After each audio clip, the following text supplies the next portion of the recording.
I do like being right. Ask my ex-husband. Happens every time.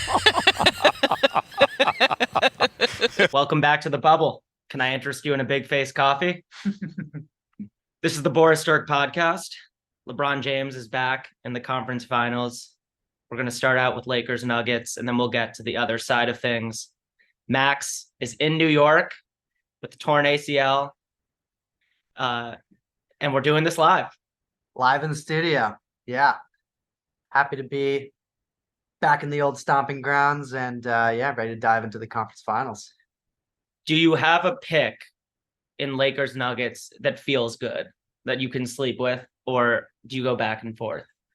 I go back and forth. The core issue that I'm wrestling with is I don't think the Lakers are a very good offensive team. And I think the Nuggets have the best offense in the league. And as I've said on previous episodes, an offense with no holes.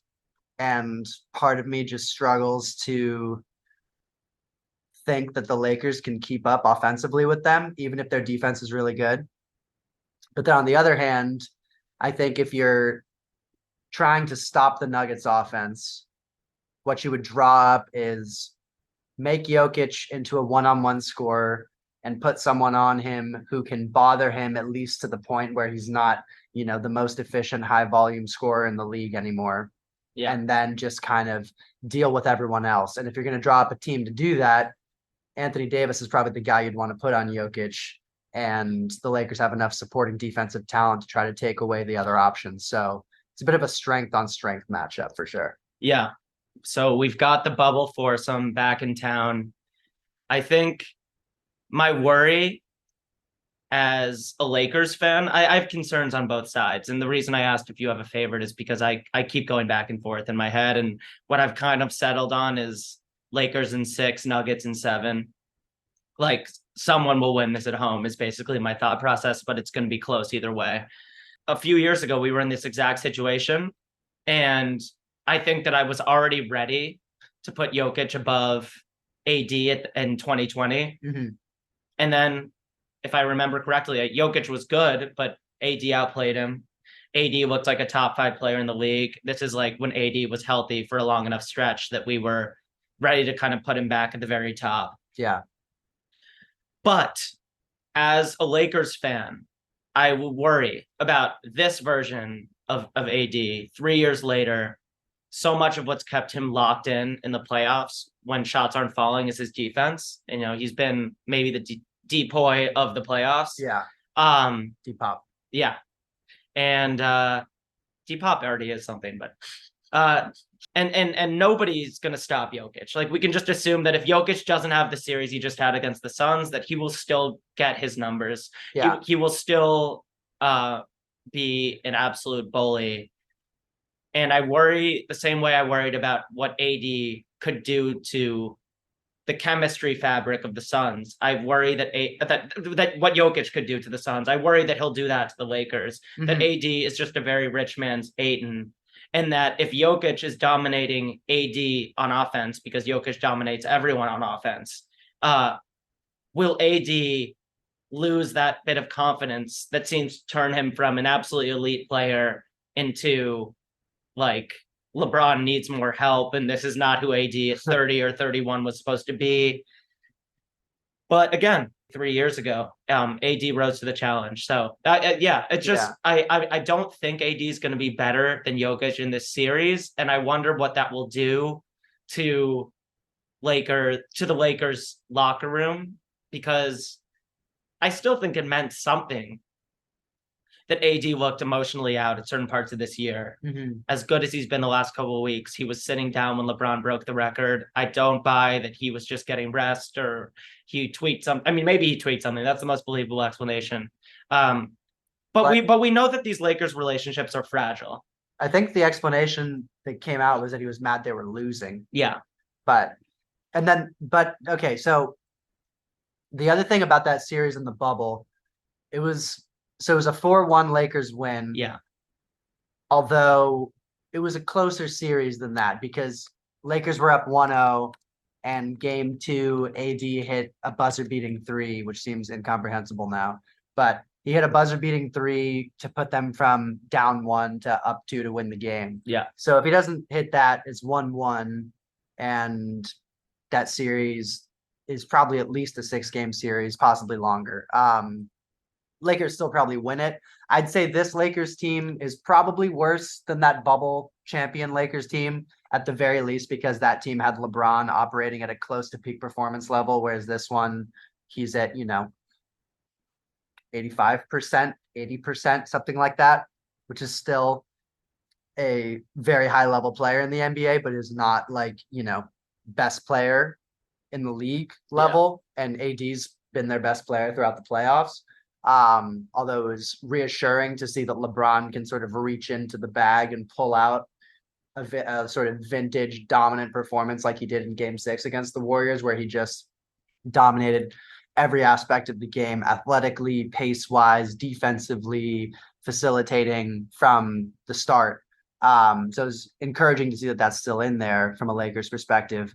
But from the Nuggets perspective, this team's definitely better than the team they had in the bubble. That team was starting, Paul Millsap and Will Barton, who actually they were starting Gary Harris. Will Barton was off the bench. Yeah. And when you swap out, I think KCP is basically just a better version of Gary Harris, and the combination of Aaron Gordon and then Michael Porter Jr. coming in the offense just makes it so that I'm curious to see how the Lakers are going to match up with them. Also, that Lakers team had more bodies to throw at Jokic. Like, there was a game where Dwight Howard just sort of went on Jokic and bothered him and just sort of got under his skin. And it only worked for one game, but still that's like, you only need 4 wins. And if you can have a game where Dwight Howard kind of bothers Jokic and gets him into fluky foul trouble, that helps you get to 1, and then you only have 3 to go. And now they don't have that. So, I don't know if we'll see more Mo Bamba in this series, who he basically hasn't played at all in the playoffs. I don't even know if he's been healthy, but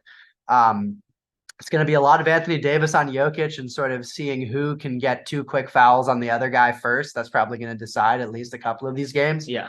But I mean, from a fan perspective, I don't know what more you can ask for besides the best offensive player in the league and Jokic going against the best defensive player in the league in Davis.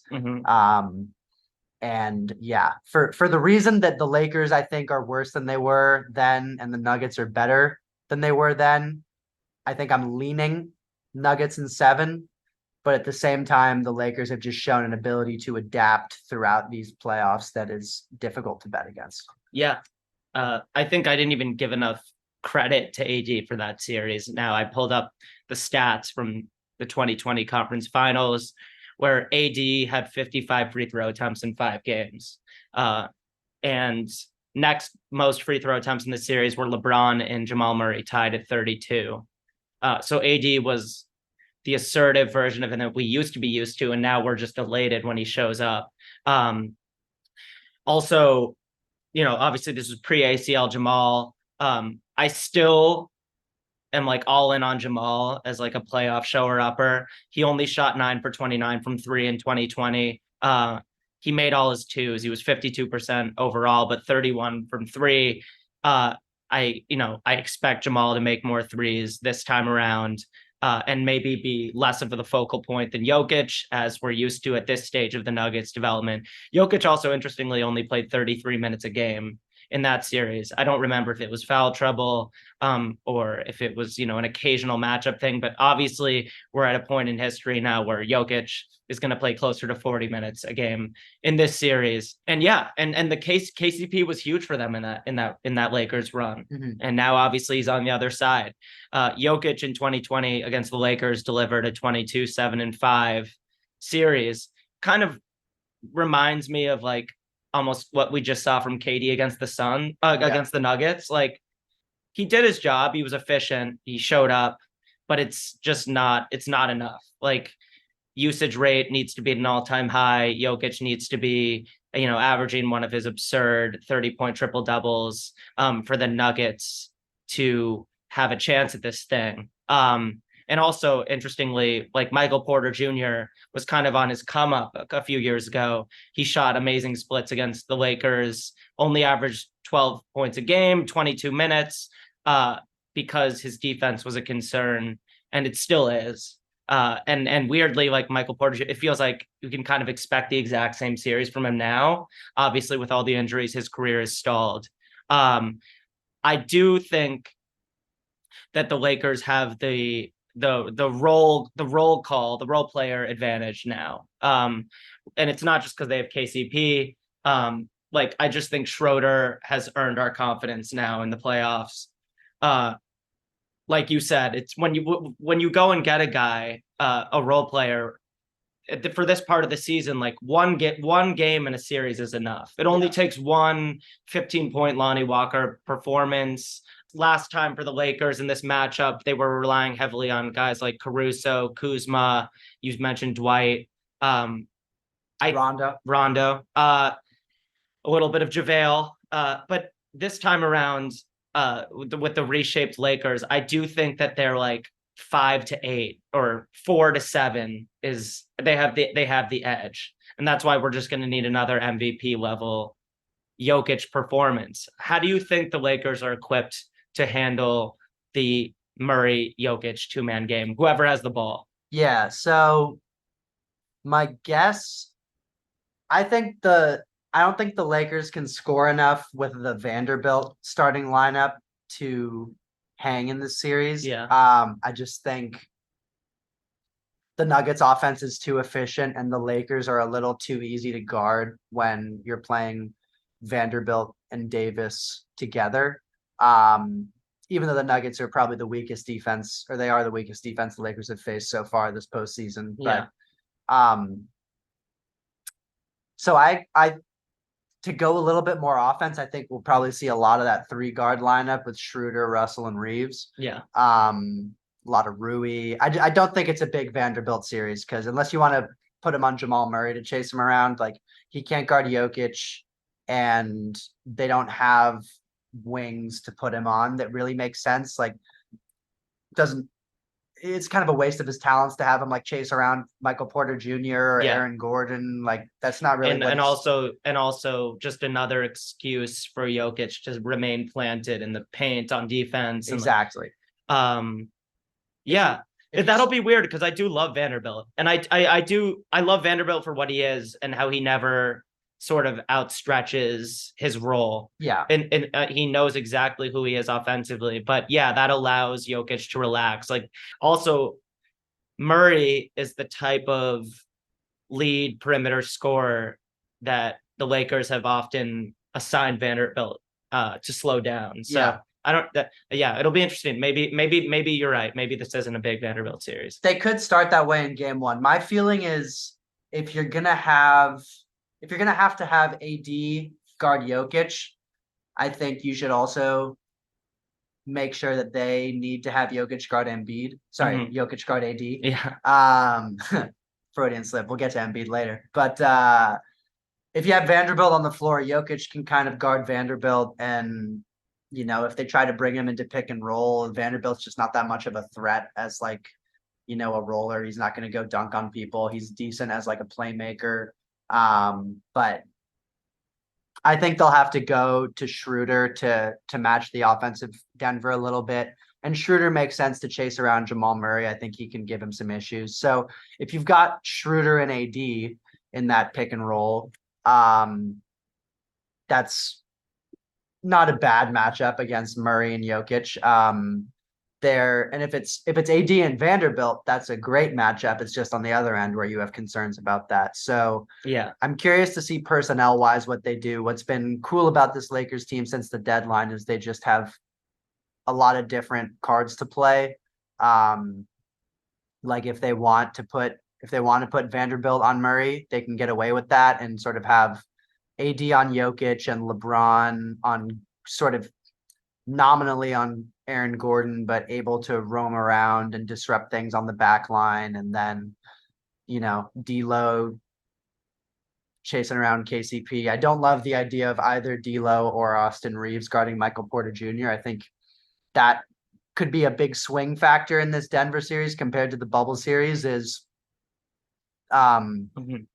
if you have Austin Reeves or D'Angelo Russell or Schroeder guarding Michael Porter Jr., he just like doesn't even see him. You can just shoot over the top of him.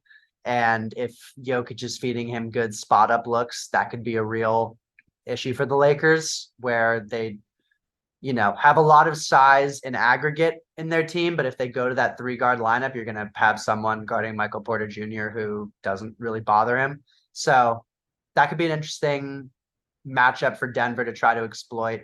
I think the Lakers have the bodies to be able to guard the Murray Jokic pick and roll in a decent way, where you don't have to sort of get into overhelping situations and scrambling around.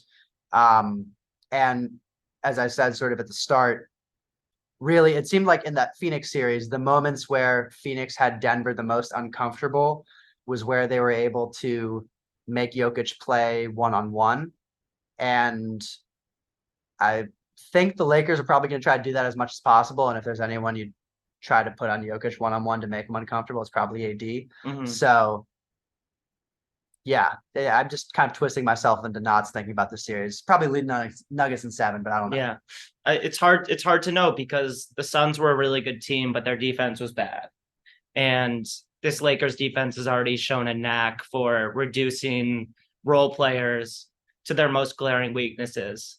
So like, now that the Nuggets have escaped the Suns, are we going to see like Bruce Brown as a non-shooter, Christian Brown as a non-shooter? Is Aaron Gordon going to be able to shoot enough, or is LeBron just going to like mind fuck him? Will Michael Porter Jr. be the Jordan Poole of this series, to the point that Mike Malone just can't keep Porter on the floor, and then they have to play with less shooting, and the Lakers can start to do the thing that some teams have done with the Lakers, where they say like, all right, with the Nuggets, where it's like, okay, Jokic and Murray, get your 60 combined, but no one else is going to get going. Right. Nobody knows KCP better than LeBron, but I think KCP is pretty secure in his role at this point. Like, he's a catch and shoot, good defender. But it's some of these more malleable Nuggets role players. It'll be really interesting to see what a much more legit defense does to them. I mean, I feel like the Lakers will have to use some of their bigger bodies, they basically don't play a backup center right now. Like, it's AD, a sprinkling of Wenyen Gabriel, and then like Mo Bamba's been hurt or DNP coach's decision. And every time they pan to the Lakers bench, I'm reminded that Tristan Thompson is also on the team. Yeah. And I don't know if they'll try Tristan Thompson to sort of do his best Dwight Howard impression in this series. I would expect the Lakers to come out with I feel like usually coaches roll with their normal starting lineups in game 1 of a series, just to see if it ain't broke, don't fix it, I guess, for game 1. But I think they just won't be able to hang offensively with Vanderbilt on the court, so they'll have to move to that 3-guard lineup by early in the series. Yeah. And LeBron and AD sort of being a little bit more liable to wear down. I don't know how the sort of Denver home court altitude may play into things a little bit. I mean, LeBron's insanely well conditioned, so I don't necessarily expect them that to wear him down on its own, but might take some adjusting to in the first couple games of the series at the very least. So, I mean, I expect Denver to kind of throw the first punch in the series, but I think it'll follow a similar pattern to how the other Lakers series have gone, where they, can get a split on the road. And then, I mean, both of these teams have been incredible at home. Neither's lost yet at home in these playoffs. So for as many problems as the Jokic-Murray 2-man game plays for the Lakers, I don't think the Nuggets have a great way of dealing with the LeBron AD 2-man game. I was listening to some analysis earlier that was talking about how both the Warriors and the Grizzlies were able to switch that pick and roll between LeBron and AD, and that sort of neutralized it a little bit. But the Nuggets can't really do that because they don't want to put Jokic on LeBron. Yeah. So that's another reason why I think Vanderbilt won't see a ton of time, because if you want to make Jokic guard AD so that they can kind of weaponize that, whereas if Vanderbilt's on the court, then you're doing the pick and roll with Vanderbilt, and it's just not as effective. Yeah, that's where things get scary for the Nuggets, because they don't have the like Dylan Brooks, Jaren Jackson pick and roll defensive duo, or for the Warriors like Draymond and Wiggins, for instance, where obviously you're still going against like all-time great shot makers, but you feel better about your chances. At the same time, a lot of what makes AD such a great defensive free safety could be neutralized by Jokic's ability to just set up shop at the nail or even at the top of the 3-point line. AD won't be waiting in the wing on drives and cuts. That might be an argument for giving Vanderbilt a chance in this series as like the secondary rim protector, just to have some size. Yeah. Obviously, like Rui's really big. Like if you're the Lakers, you're hoping Rui gives you one of his, 20 pointers in the series. And maybe Rui matches up decently well with Michael Porter Jr. Like, let's just play our scoring, defensively liable, 6'8" guy, or Jokic. Michael Porter's a little bigger than that. Yeah. Rui might be a little bigger than that. The more I think about it, the more I lean LA. Just because I think that the Lakers don't have a set in stone 5 best guys. Yeah. Sometimes D'Lo needs to play because he's giving you offensive juice. Sometimes he needs to not play because he's not making shots and he's operating in his own world offensively, and his defense is, as usual, really bad. But like when the Lakers can't play their 5 best guys at once, it doesn't feel like a constraint. It feels more like options, and like good that like Darvin Ham can roll with the right guy on a night-to-night basis. Whereas with Denver, I think that very, very clearly, like in a vacuum, you want Murray, KCP, MPJ, Gordon, and Jokic together. Yeah. And Bruce Brown has moments, but outside of those like 6 guys, like there's less optionality with the Nuggets, and that's why there were moments in the regular season where people got a little bit worried about the depth of the roster. Yeah. They've stayed healthy to this point, but they're looking at like extreme thinness if any one of those guys tweak something, which seems to happen in all of these series. Whereas, the Lakers just baking injury risk into the whole thing. Like, as much as I love Schroeder, if Schroeder rolls his ankle, like the Lakers still have a bunch of different looks that they feel good about. Right. Bruce Brown gets hurt or KCP falls on his wrist, and I feel like Denver suffers way more right off the bat. Yeah. A lot of this will come down to like how electric is Jamal Murray, because he can get his shot against anyone in the world.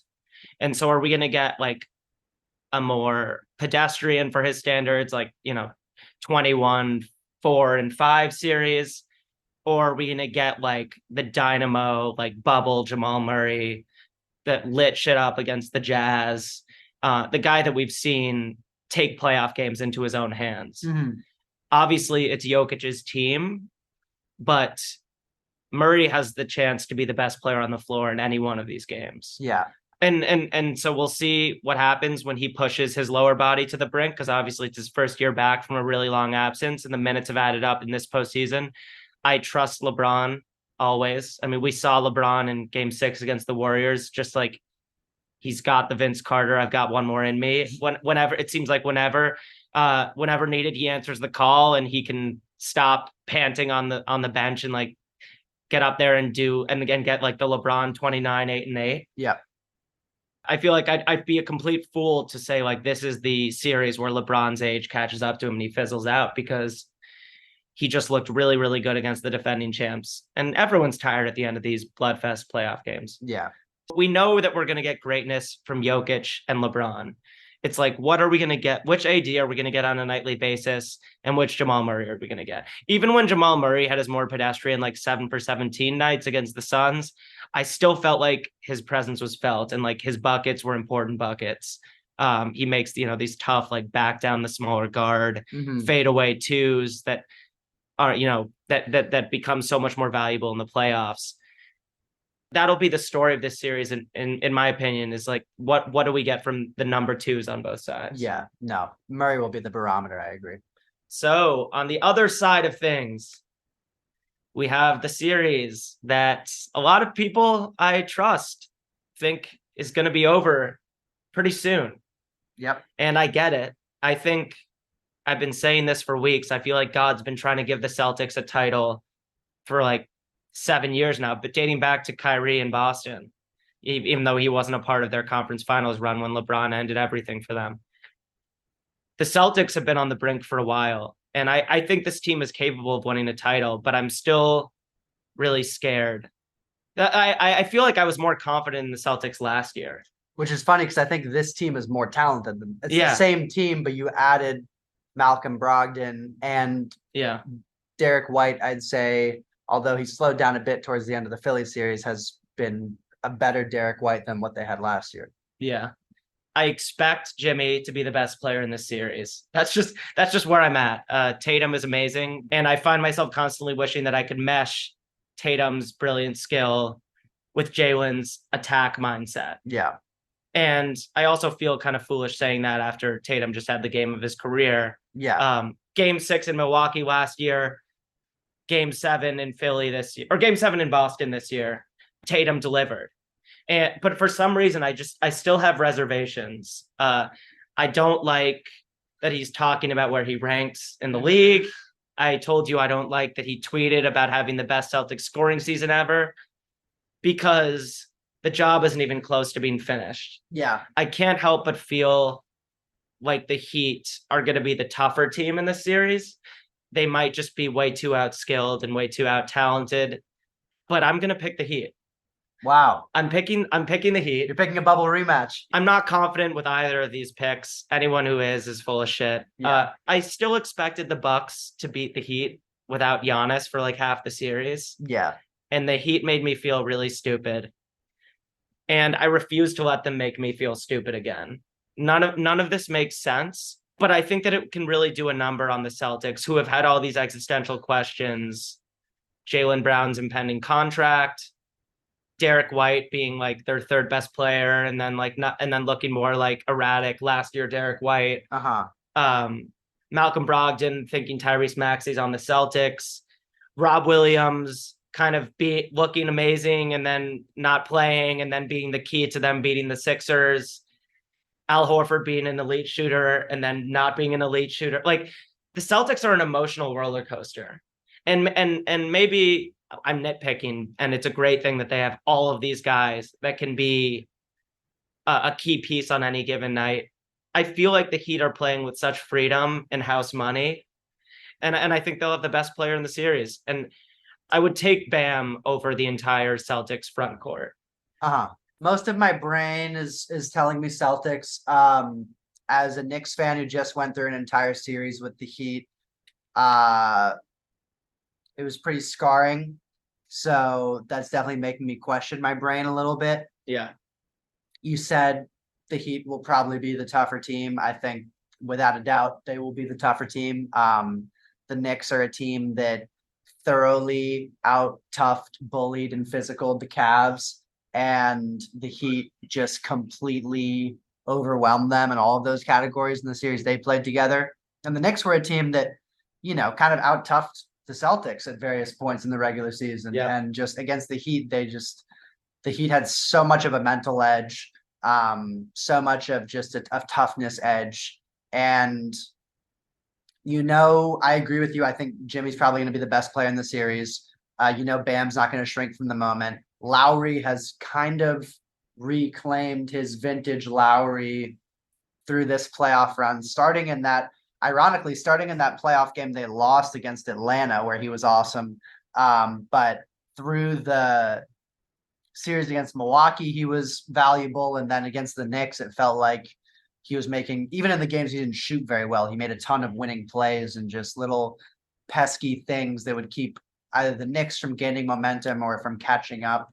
I mean, I think the Heat, with that threesome and then whatever they can scrounge out of Strus and Robinson and Gabe Vincent and Caleb Martin, all these different guys they can definitely make it a series.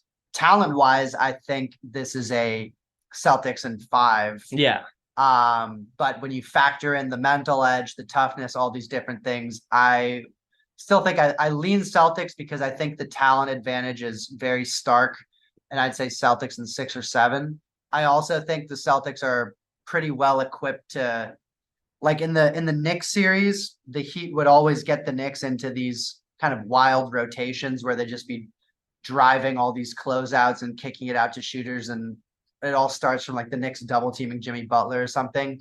The Celtics are just have really solid to elite defenders at every position where they'll be more willing to switch everything. Yeah. Which I think can help kind of gum up the Heat's offense a little bit. So I think the Heat will struggle to score much more against Boston than they have against both the Knicks and Milwaukee, just because they won't be able to get them into sort of wild rotation as often. But, Jimmy didn't have to go real playoff Jimmy against the Knicks. He's had some time to rest up his ankle injury. He's probably got a couple 45-point crazy games in him against the Celtics, at least one of which will end up in a win. Maybe the Heat have another hot shooting game that gets them a win. And then you're just one more win away from a game 7. So I lean Celtics in 6. I think their talent advantage is pretty stark, and at least they have some experience going up against this Heat team from last year. So I guess I'm leaning towards the Celtics Nuggets final. A couple of the Celtics wins will probably be like 25-point blowouts, and the Heat wins might be like by 3 or 5. That's the thing about the playoffs. You just need to get the 4 wins. and one of them is going to be a game where the Celtics were up by like 17 in the third quarter. Yes. Yeah. It seems like the Heat are physically incapable of losing in 5 games. I know. Even though the talent, I totally agree, dictates that. Ever since last year's Bucks Celtics series, when I think you and I both, after the Chris Middleton injury news, picked the Celtics in 6. I said 5. Oh, you might have said 5. Yeah. And since then, since I watched Giannis take them to the brink, and then I felt like they underperformed against the Heat. That was a series they were supposed to win, and they barely pulled away in 7. There were moments before that final series. I don't even remember if I ended up picking Warriors or Celtics, but I thought the Celtics had a real chance of winning it all. And I was all in on this, 8 really good player rotation that they have. And now I have moments where I lean more cynical, like, do they have too many guys? Because playoff rotations tend to just whittle themselves down to 7 or so guys, which leaves really good players angry, bad body language on the bench. Like Grant Williams, he was a non-factor for most of the last few weeks for them. Brogdon, Derek White, and Marcus Smart can't be on the floor at the same time. And, those are 3 guys that would be playing crunch time for the majority of the league. Right. The Heat are playing with such freedom where, it's Spo in his kitchen, cooking with whatever he needs. Everyone's playing a little bit more than they ever expected to at this juncture. Yep. Except Bam and Jimmy. Minutes we get from Duncan Robinson are a plus. Kevin Love is suddenly a factor. Outplayed Julius Randle in a key playoff game. Yep. Caleb Martin, the guy who became like a max player against the Knicks. I think that there's something to be said for the levity that the Heat enter this series with. And obviously not behind their doors. Like in Heat territory right now, it's a must win and all of the Heat culture stuff.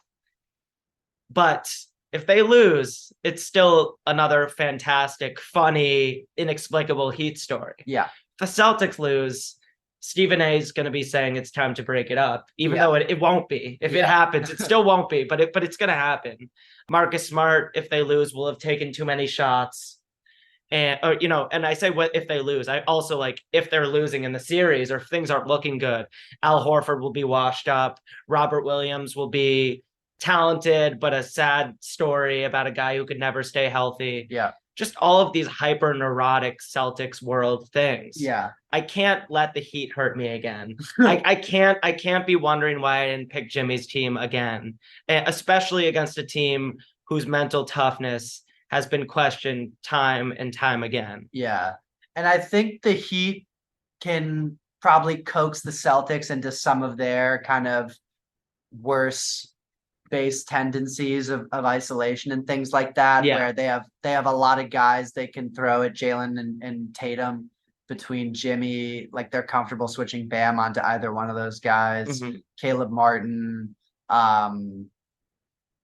I guess those are kind of the main bodies you'd want to throw at them.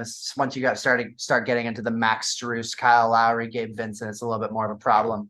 So yeah, but at the same time, Tatum and this is hard for me to say as someone who really doesn't like the Boston Celtics, but it's old hat at this point. Tatum, he's only 19. He's not only 19, but he's only 25. And honestly, his just consistent presence in the playoffs through his entire career It's crazy. is insane. He came into the league in the 2017 draft, and he was in the 2018 Eastern Conference Finals, the 2019 second round, 2020 Conference Finals, 2021 Conference Finals, 2022 Finals, 2023 Conference Finals. Like, whatever these playoff total stat records are that LeBron's got like a chokehold on, he's going to be very high on those lists by the end of his careers, because it seems like he's just going to be on. He came into a good team when he was drafted, and he's just going to be on good teams, it seems like, for the rest of his career. And that's why I think probably I don't cut him enough slack. Yeah. Because you put players in playoff games, and there are going to be a lot of duds. Yeah.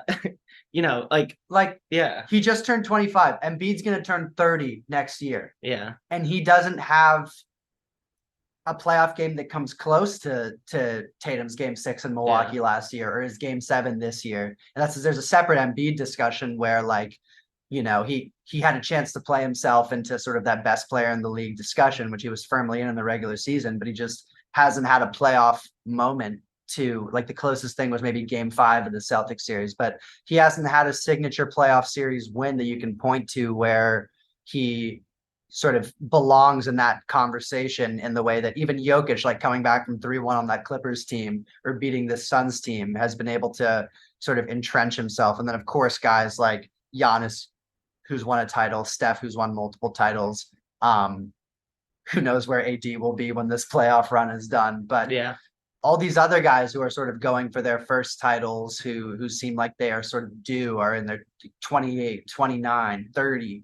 And he's already built up quite the playoff resume where, he has sort of the games you'd like to have back, sort of, the 3 for 14, the Devin Booker elimination game, as we dubbed it on the last episode. But to close that Sixers series out, he played 5 pretty flawless quarters of basketball with his back against the wall, in a way that I think was a pretty, declarative statement of he can really deliver on this level. But the Heat seem like if the Heat are masters of putting the nail in the coffin, some of the best Jason Tatum performances to date have been like you said, back against the wall performances. That's, I think, what stresses me out about Tatum is I feel like he's not as much of a take it to you from the jump superstar. It's I'll have my whole fan base questioning if I'm a true number one before I have one of the best performances of the year.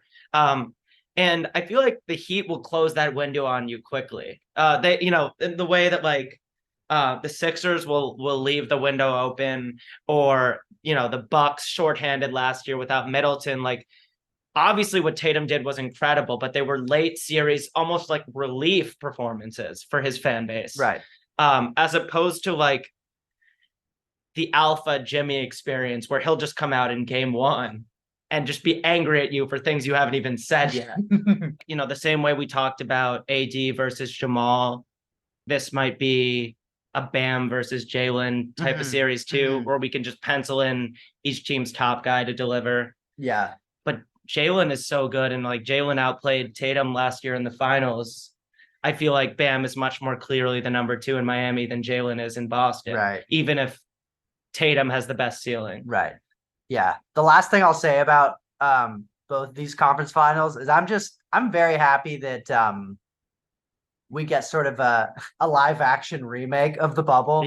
Because those were 4 really good teams, and there were some kind of all-time moments in both of those, whether it's AD's 3 or Bam's block of the Tatum dunk in game 1 of that Heat Celtics series from 2020, that kind of get lost to history a little bit just because the bubble is sort of such a weird we got to put that to bed kind of event. And hopefully LeBron haters can take that one apart. And I'm just hoping that these series deliver the same kind of epic moments that those did, in a way with a crowd where they'll be able to be fully appreciated. I think my favorite thing about this Lakers run is that AD and LeBron have finally gotten to have like signature playoff moments in front of a Lakers crowd in a way that they hadn't had in their time as Lakers, even though they'd won a championship, just because it happened in the bubble. And the next year there was the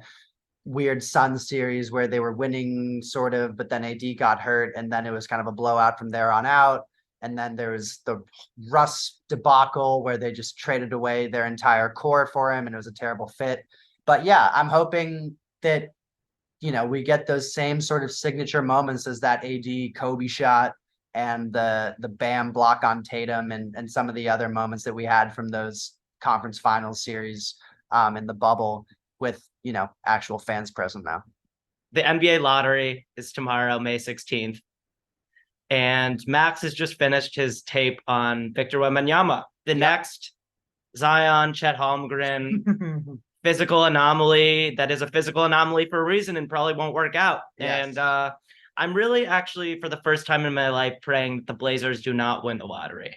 Winning the lottery for me this year is getting the second pick and getting Scoot Henderson and just having like our next quarterback. Disagree with Drew. I think Wembanyama is the clear number one pick. Surprise.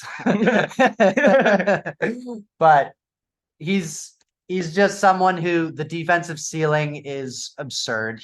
When you watch him in the French Pro League, where he's leading in points, rebounds, and blocks, and possibly other categories as well, it's a similar effect to how Anthony Davis was against the Warriors and how Embiid has been at times against the Celtics, where the paint is just not an option for scoring. And at the same time, you can see him switch on to guards and kind of hold his own on the perimeter.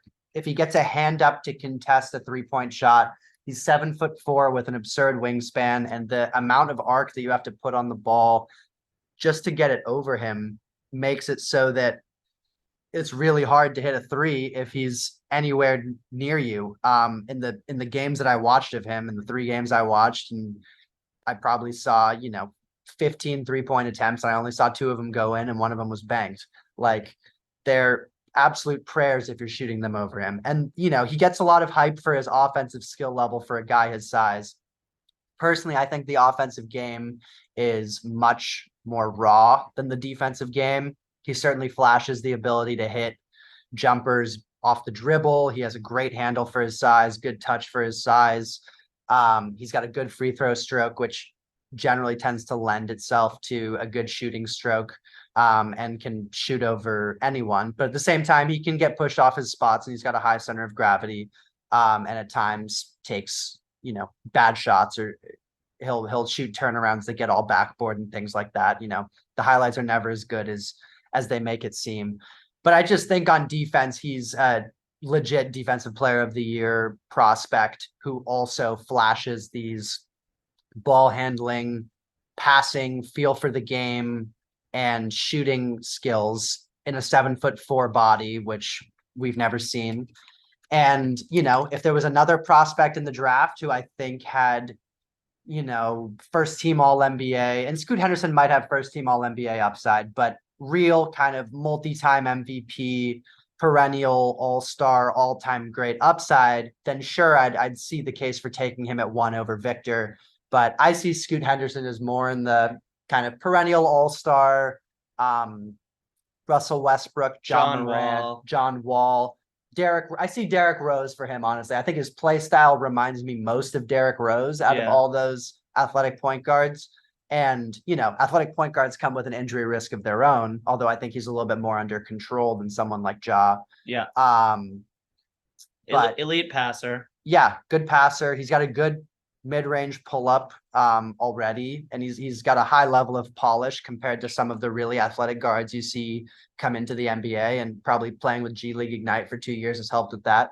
Those two and Brandon Miller are all very high-level prospects, but Victor just, has that thing we've never seen before, and generational player type talent that I think you just can't pass up. It seems like the Heat sort of ended Brad Stevens' time as coach of the Celtics. Seems like he's done a great job in the front office, but I think this will be just like the bubble. Another Celtics coach will be eaten alive by Eric Spoelstra. And I think it's the coaching mental edge and the superstar mental edge that is leading me to nearly irrationally choose the least talented team left in the playoffs to get to the finals. Heat culture. We'll be back soon. Peace.